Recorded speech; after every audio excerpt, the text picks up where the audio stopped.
You are listening to the Central Indiana Sports Report, episode number 206.2, our scoreboard show for Saturday's IHSAA Boys Basketball Regionals across Indiana. You're listening to the Central Indiana Sports Report with your host, Greg Mengelt. Welcome, basketball fans, to our regional scoreboard show, going over all 32 regionals at all 16 sites around Indiana on Saturday. Today is March 17, 2025. It's a Monday, and it's St. Patrick's Day. Happy St. Patrick's Day, everyone. It's another day for the Central Indiana Sports Report. I'm your host, Greg Mengelt, and I love Central Indiana basketball, coming to you today from Stage 22 in beautiful Elwood, Indiana. Producer Susie is in the control room at headquarters in beautiful Jeffersonville, Indiana. Coming up, I have scores and highlights from all 32 regionals across Indiana, from all 16 sites, and matchups for next Saturday's semi-states. Before we do that, I'm going to ask you to please go to our YouTube page, search Central Indiana Sports Report. It is easy to find, and subscribe. Even if you've already subscribed or followed or whatever you do at SoundCloud, Spotify, Apple, or Amazon, please go to our YouTube page. We're going to start doing a lot of cool videos and all that. We need to get our subscribers up, and it's starting to happen, but we need more. Thank you. Also, we will have recaps from several regionals across Central Indiana starting probably Monday evening, and we will start previewing all of the semi-states very soon with Grant Schaus or Michelle Garman or some combination thereof. We're going to start in Class A in the South and work our way up.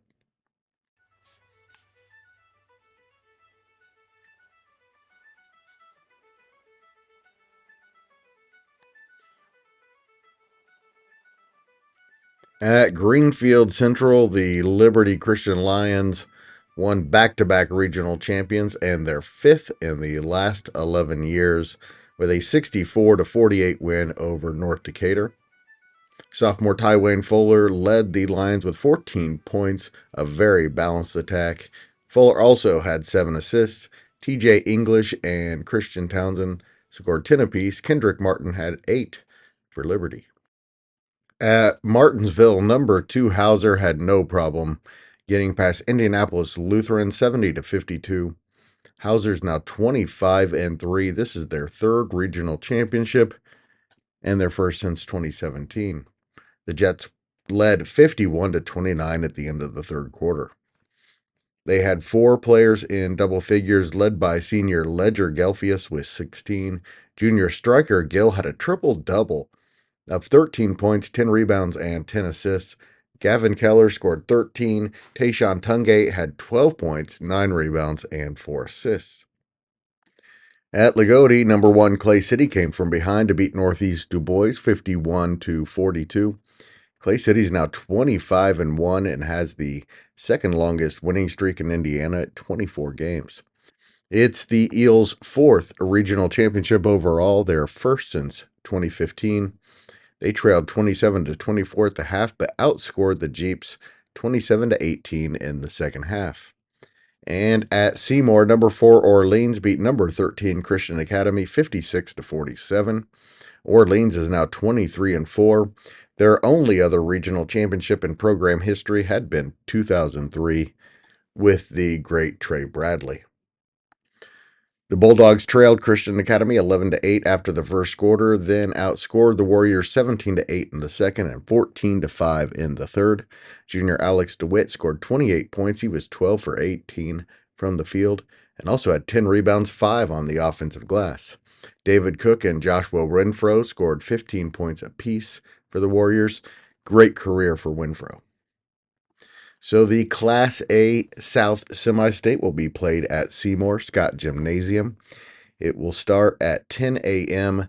Saturday with number 2 Hauser against number 4 Orleans. That's a good one at 10 a.m. The Jets are 25-3, Orleans 23-4. Then at noon it is Liberty Christian, which is 19-8, against number 1 Clay City, which is 25-2. That game is at noon. The championship is at 8 o'clock. The weird thing about this is the only unranked team is the only team returning to the semi-state from last year. To Class A in the North at Frankfort, number 3 Clinton Prairie beat Lafayette Central Catholic 58-55 in double overtime for the program's first ever regional championship. The Gophers are now 25-2 after their 16th straight win. Jake McGraw hit 2 clutch free throws in overtime to put him over 2,000 points for his career in the comeback win. Nick Curtin had 28 points, and McGrew finished with 17 in the Gophers' historic win. Mikey Stapleton led the Knights with 18 points. At Newcastle, Monroe Central beat Daleville 66-58 for the program's second regional championship ever. Their last one came in 2010.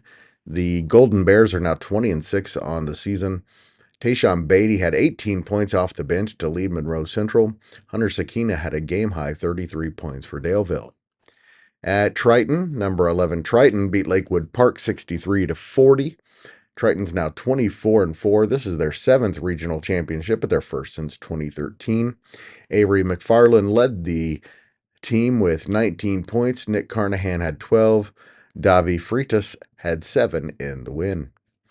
And at North Judson, number 7 Couts beat Tri-County 56-45. Couts has won 3 regional championships in the last 5 years. They are 24-4 on the year. They trailed 18-10 after the first and 29-28 at the half, but outscored the Cavs 46-27 the rest of the way. The Class A North Semi-State will be held at Lafayette Jeff at the Crawley Center. And it starts at 10 a.m. with number 7 Couts against Monroe Central. At noon, it will be Clinton Prairie in its first semi-state ever against number 11 Triton at noon. The championship game will be played at the Crawley Center at 8 o'clock. In Class 2A North at Lapel, it sure took Wapahani a while to get going, but the number 1 Raiders improved to 27-1 and won their 3rd straight regional with a 53-45 win over Western Boone. Wapahani trailed 38-33 after 3 quarters and 42-40 with 2 minutes and 56 seconds left. Nate Luce led the comeback. He finished with 17 points and 5 rebounds. Camden Bell had 12 points. Eli Andrews 10. Brock Zickgraf had 8 points and 4 rebounds. And Logan Wolf scored 6 points in the win. At Logansport, it was number 4 Manchester 54, Tipton 36. The Squires are now 24-2. Their 2nd regional championship ever. Their only other one was back in 1994. The great Gavin Betton had 20 points, 10 rebounds, 6 blocks, 5 assists, and 3 steals. Talon Torpy had 18 points, and Ethan Hendricks 14 for Manchester. Tipton's season ends at 19-8 after the Blue Devils won their 4th straight sectional championship. Unfortunately, they came up short in the regional for the 4th straight year.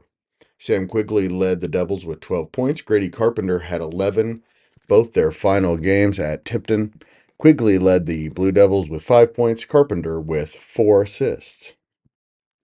At North Judson, number 6 Gary 21st Century beat number 7 Lure 61-46, but it was a close game through the first 3 quarters. 21st Century broke the game open by outscoring Lures 22-9 in the 4th. And at Triton, it was Jimtown 56, number 12 Westview 40. Jimtown is now 17-10 and was their first regional championship since they won the Class 2A state title in 2004. Jimmy shot 62% from the field. They were led by Brandon King with 14 points and Dylan Fay with 12. King also had 9 rebounds, 8 assists, and 2 steals. The Class 2A North Semistate will be played at Michigan City at the Wolves Den, and it starts at 11 a.m. with number 1 Wapahani, 27-1. Whoa, that is a long drive. Number 6 against number 6 Gary 21st Century, not a very long drive. Gary 21st Century is 21-6. Sorry about that. That kind of took me by surprise there. And at 1 o'clock, it'll be number 4 Manchester, 24-2. Also a long drive against Jimtown, 17-10. The championship will be played at 8:30 Saturday. If I haven't said it, the semifinal and final rounds are both Saturday. Sorry, I didn't mention that earlier. In the Class 2A South Regionals, at Lebanon, University beat Triton Central 44-43. Second regional championship ever for University. They also won one in 2013. University held off a late Triton Central comeback. Junior Blake Gray led University with 17 points. He was 7 for 8 from the field and had 4 steals. Triton Central junior Eli Seago had a game-high 30 points. Seems like he scored 25, 30, 35 points every night this season, and he will be back next year. In a good win at Martinsville, number 3 Park Heritage beat Centerville 47-41. For Park Heritage, it's their 4th regional championship in the last 5 years. They closed the game on a 7-2 run. It was close throughout. Trey Shelsky had a game-high 18 points. BT Luce had 10, and Carter Crum for Park Heritage. At Seymour, Forest Park upset number 2 South Ripley 56-53. Forest Park is now 20-6 on the season, and it's their 3rd straight regional championship, so kind of hard to say it's an upset. Reese Wolf had 15 points, Jared Berger 13, Camden Partenheimer 12 for the Rangers. South Ripley was led by Cole Henry's 13 and Eli Gilpin's 12 in the loss. At Lagodi, number 11 Linton Stockton beat number 8 Providence 38-32. Providence led this one 11-9 at the half. Linton is now 22-6. It's their 5th regional championship in the last 11 years. The Class 2A South Semistate at Washington at the Hatchet House will be number 3 Park Heritage against Forest Park. That's a lot of parks. Park Heritage is 25-4. Forest Park is 20-6. That game is scheduled for 10:30 a.m. And number 11 Linton Stockton will take on University. Linton Stockton is 22-6. University 19-9. That game is at 12:15 p.m. The championship is scheduled for 7:30. We move to Class 3A in the north, and we start at Newcastle, where Delta won its 3rd consecutive regional championship, making me look like a fool. I picked them to lose by like 25 points, upsetting Blackhawk 45-43. I will have a hard time doubting Coach Detweiler from now on. Delta trailed 30-25 in the 3rd before outscoring Blackhawk 12-0 in the rest of the period. Blackhawk tied the game at 43, but Bronson Edwards hit a game-winning basket with 3 seconds left to give Delta its 3rd straight regional championship. Edwards, who is just a gamer, had a game-high 19 points.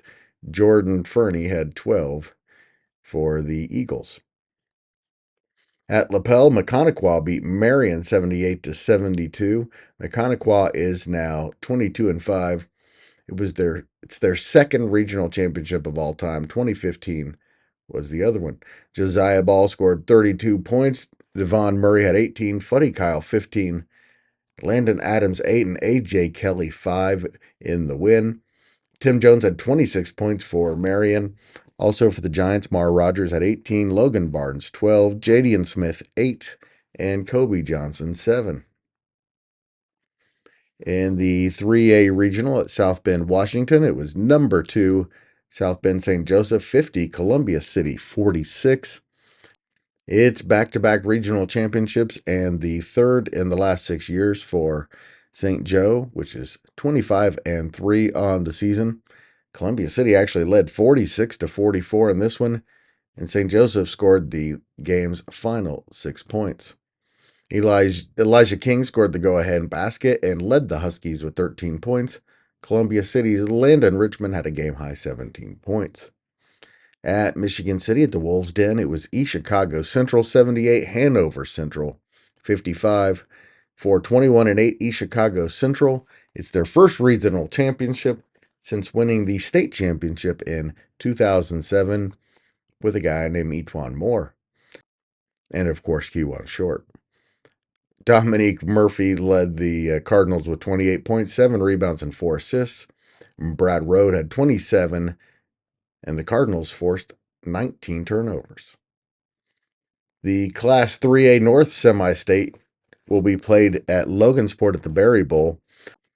McConaughey will have a nice short trip and will play number 2 South Bend St. Joe, the reigning semi-state champion, at 10 a.m. Then it's 18-7 Delta against 21-8 East Chicago Central at noon. The championship at the Berry Bowl Saturday evening will be played at 8 o'clock. 3A in the South at Greenfield, it was number 3 New Pal 63, number 5 Garin Catholic 49. New Pal's now 26-3 on the season. They shot 53% in the win. They led 28-17 at halftime. Senior Julius Geezy had 28 points and 9 rebounds. Senior Moses Haynes had 8 points and 7 assists. And senior Ben Slagley had 16 points, 4 rebounds, and 3 assists. At Lebanon, it was number 6 Crispus Attucks, 57-46 over number 11 Northview. Northview had a great season, which ends at 24-4. Attucks is now 21-6, their first regional championship since 2019, but their third in the last 8 years. At Washington, it was number 4 Brownstown Central, the reigning Class 2A state champion, 55-48 over Evansville Memorial. Brownstown is now 25-2. This is their third straight regional championship. Of course, the last 2 came in Class 2A, and their 5th overall in program history. The Braves were led by Chance Coomer with 19 points, Colby Hall with 12 points and 8 rebounds. Lane Pendleton had 12 points and 6 rebounds. They lost an all-state player in Jack Benter, and they just continue to roll. Luke Elsperman and Dylan Kendrick scored 14 points apiece for Memorial. At Southridge, it was number 8 Princeton, 61-48 over Jennings County. Princeton is now 25-2 on the year. This is their first regional championship since they went unbeaten and won it all in 2009. Jace Jenkins had 20 points, 5 rebounds, and 3 assists for the Tigers. Edwin Holmes added 19 points, 13 rebounds, 6 assists, and Jalen Price had 15 points and 5 rebounds. The Panthers were led by junior Carter Kentz, 24 points, 8 rebounds, and 5 assists. The Class 3A South Semi-State will be played at Southport at the Fieldhouse, and it'll be number 3 New Pal, 26-3 against 25-2, and 4th-ranked Brownstown Central at 10 a.m. That might be the best game in the entire state. And then it's number 6 Attucks against number 8 Princeton, another really good one at noon. Attucks is 21-6, Princeton 25-2. The championship, which will be a great one no matter which 2 teams win the semifinals, will be played at 8 o'clock at the Fieldhouse. And in Class 4A in the North, at Frankfort at the Wiener Arena, or the Wiener Arena, whichever one you want to use. It's the best name ever for arena, and we are just rolling with it at the Central Indiana Sports Report. Anyway, number 1 Fishers continues to roll. They beat Harrison 89-39. They are 29-0 and have won 41 games in a row. Just their second regional championship ever after winning the state championship last year. Of course, the school didn't become a school until 2007. Fishers led 12-2 early, 44-17 at the half, and 63-28 late in the third quarter. Nathan Baker had 18 points, Justin Kirby 15, Cooper Zachary 13 for the always balanced Tigers. At Logansport at the Berry Bowl, it was number 15 Homestead 42-39 over Carroll. Homestead's now 23-5. This is just their third regional championship ever, and their first since their state championship team of 2015. Homestead led 11-2 after one and 23-14 at the half and had to hold off the Chargers. Mac Welker had 14 points and 10 rebounds. Paxton Crane had 11 points and 16 boards for Carroll. The performance of the night came at South Bend, Washington, where number 13 South Bend Riley beat number 9 Warsaw 77-71 in double overtime. It's the 9th regional championship ever for Riley, but their first since 2018. They are 23-4 on the season.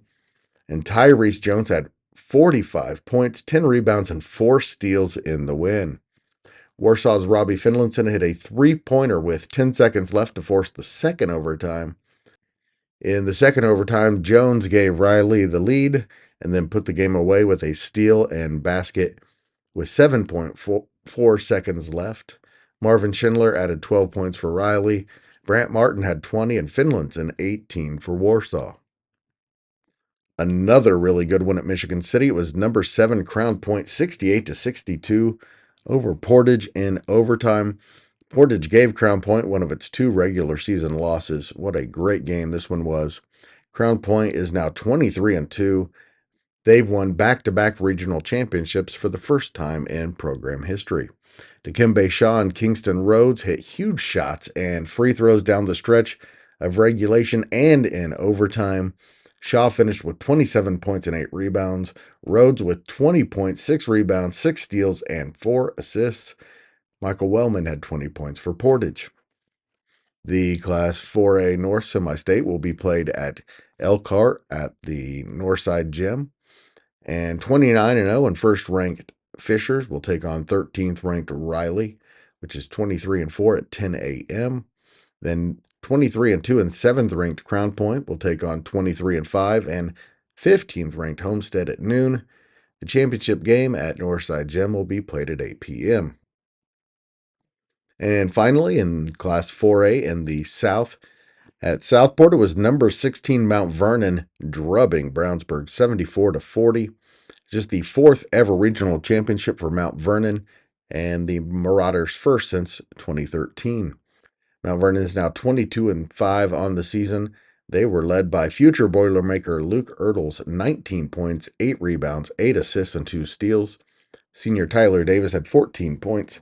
Senior Tanner Teschendorfer had 13, and sophomore Max Weiss had 10 points, 5 assists, and 3 rebounds. At Southport, Lawrence North also won easily 80-42 over Mooresville. 10th-ranked Lawrence North is now 22-6. This is their 10th regional championship ever and back-to-back for the Wildcats. Xavier Robinson and Kai McGrew scored 16 points apiece for Lawrence North.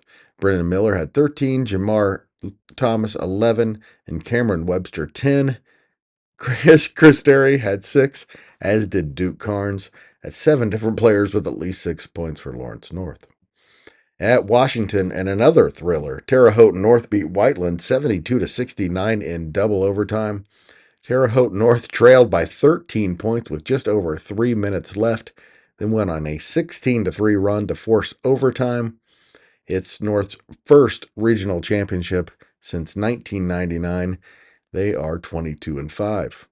At Southridge, number 6 Jeffersonville had little trouble with Evansville Harrison, 65-40. It's back-to-back regional championships for Jeffersonville. The Red Devils are 22-5. This is their 20th regional championship overall, the most of any team that won a regional this year. The Red Devils shot 68% in the win. Senior P.J. Douglas had 17 points. He was 7 for 8 from the field, 3 for 4 from deep. Senior Michael Cooper had 13 points, and senior Trey Singleton had 12 points and 5 rebounds.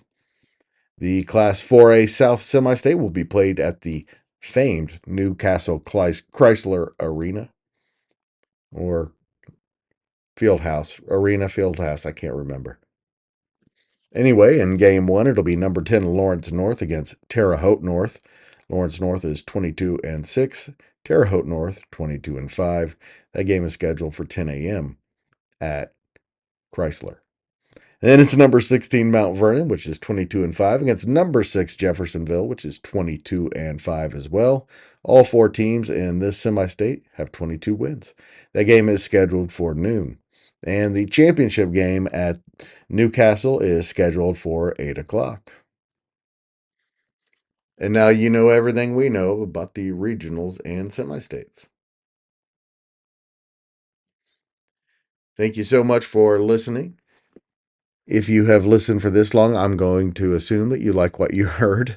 And I'm going to ask you to please share this podcast with your friends and family. I know you're thinking of someone who would like the Central Indiana Sports Report. Please share it with them. We always appreciate it.